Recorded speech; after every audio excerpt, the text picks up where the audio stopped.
Don't tell us what we're going to feel. We're trying to solve a problem. Don't tell us what we're going to feel. I'm not telling you. Because you're in no position to dictate that. That's Remember exactly this. what you're doing. You're in no position to dictate what we're going to feel. We're going to feel very good. You will feel influence. We're going to feel very good and very strong. You will feel influence. یہ مناظر white house میں امریکی صدر Donald Trump اور Ukraine کے صدر Vladimir Zelensky کے درمیان ہونے والی لفظی گولہ باری کے ہیں، اور یہ تو ہونا ہی تھا کیونکہ پچھلے کچھ عرصے کے دوران امریکہ اور یورپ کے درمیان دراڑیں بڑھ رہی ہیں، اور اس کی وجہ ہے امریکہ کے صدر ڈونلڈ ٹرمپ کی جانب سے یوکرین پر لیا جانے والا یو ٹرن، جس کے اثرات نہ صرف دونوں اطراف کے رہنماؤں کی آپس کی ملاقات میں نظر آ رہے ہیں، بلکہ اس کا اثر اقوام متحدہ میں بھی نظر آیا جب امریکہ نے یورپ کی جانب سے یوکرین پر پیش کی جانے والی ایک قرارداد کی مخالفت اور جواباً اپنی ایک قرارداد پیش کی جس میں روس پر یوکرین کے قبضے کا ذکر نہیں تھا۔ امریکہ اور یورپ کا یہ اتحاد کیوں ٹوٹ رہا ہے؟ یورپ کو روس سے کیا خطرات ہیں اور امریکہ میں اس سب کو لے کر کیا سوچ پائی جاتی ہے؟ اس حوالے سے ہم نے ڈان کے واشنگٹن کے نمائندے انور اقبال سے رابطہ کیا ہے۔ آئیے انہی سے جانتے ہیں کہ امریکہ میں اس وقت کیا ہو رہا ہے، کیا سوچا جا رہا ہے۔ بہت شکریہ انور اقبال صاحب۔ انور اقبال صاحب، یہ بتائیے گا کہ اس وقت ہو کیا رہا ہے امریکہ کے اندر، کیا سوچا جا رہا ہے روس اور یوکرین کے حوالے سے، ان تمام معاملات پہ کیا صورتحال ہے؟ بین الاقوامی تعلقات میں کوئی رشتہ داری، کوئی دوستی نہیں ہوتی، صرف مفادات ہوتے ہیں۔ جب تک مفادات ہو، ایک دوسرے کو سپورٹ کیا جاتا ہے، پھر بعد میں آپ اپنے قریب ترین حلیف کے بھی خلاف ہو جاتے ہیں۔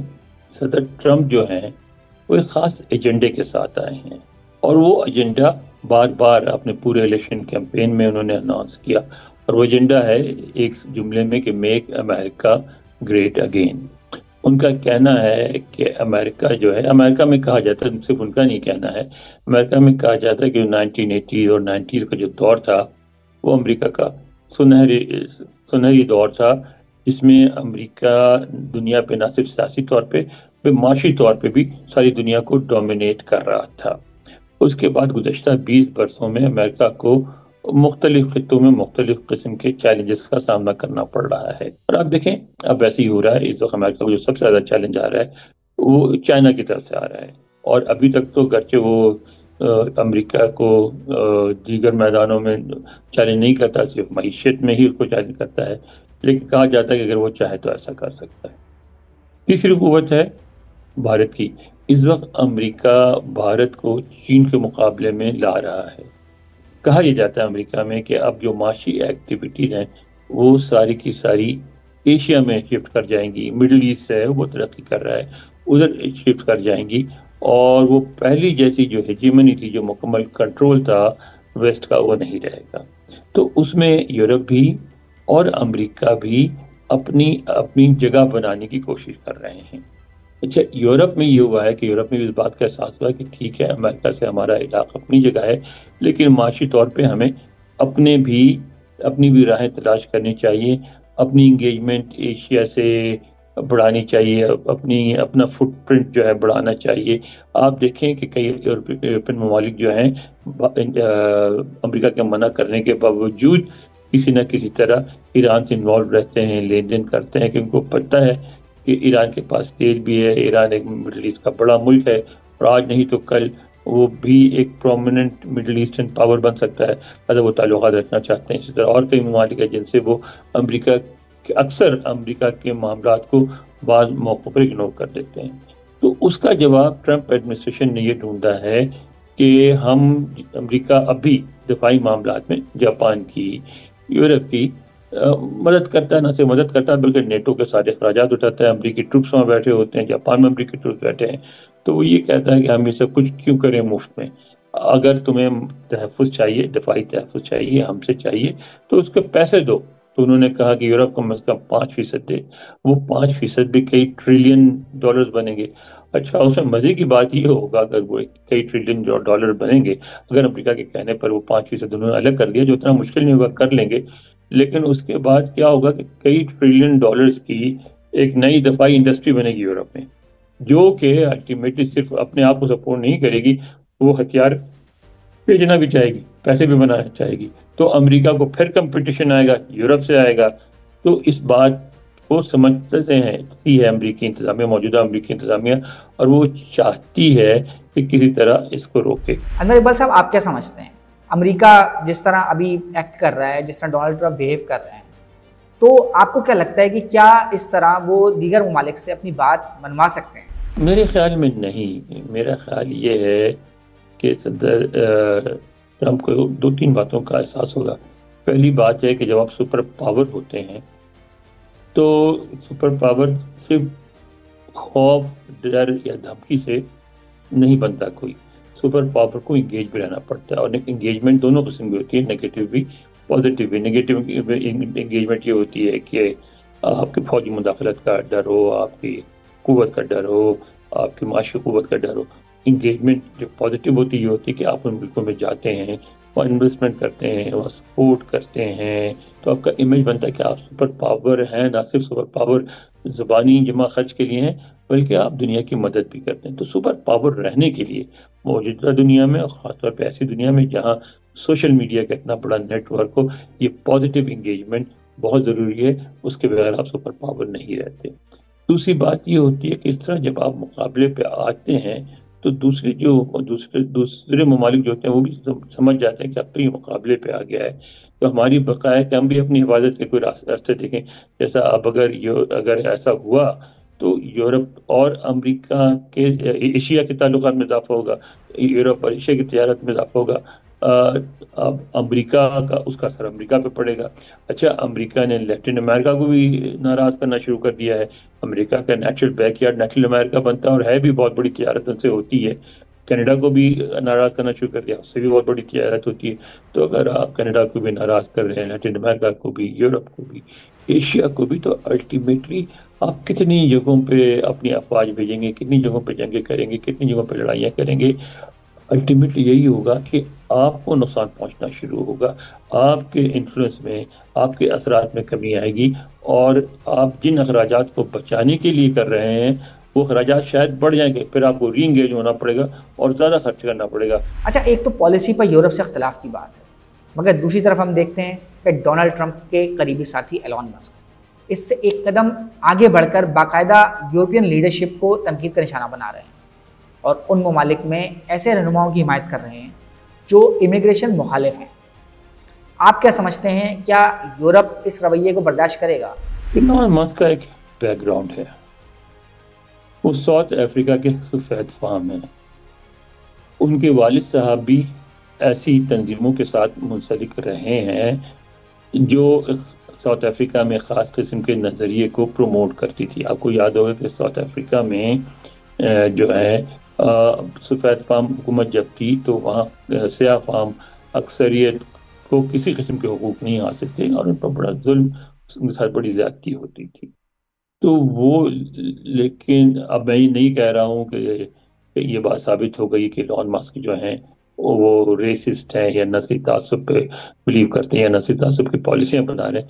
میں صرف یہ کہہ رہا ہوں کہ وہ ایک خاص بیک گراؤنڈ سے آئے ہیں، اور بیک گراؤنڈ کا ایک تو یہ ہے، دوسری بات یہ ہے کہ آپ یہ دیکھیں ان کی موجودہ پالیسیز میں بھی یورپ میں اور امریکہ میں وہ تنظیمیں اور وہ موومنٹس جو رائٹ ونگ موومنٹس ہیں، جو امیگریشن کے خلاف ہیں، جو اچھا پھر ایک سوچ اور ان کی کہ وہ بلیو کرتے ہیں ٹوٹل فری مارکیٹ پہ، جس میں حکومت کا کم سے کم اثر ہو، اور ساری قوت، سارا اقتدار جو ہے وہ ٹریڈرز کے پاس ہو، بزنس مین کے پاس ہو، اور پرائیویٹ سیکٹر سب کچھ کرے۔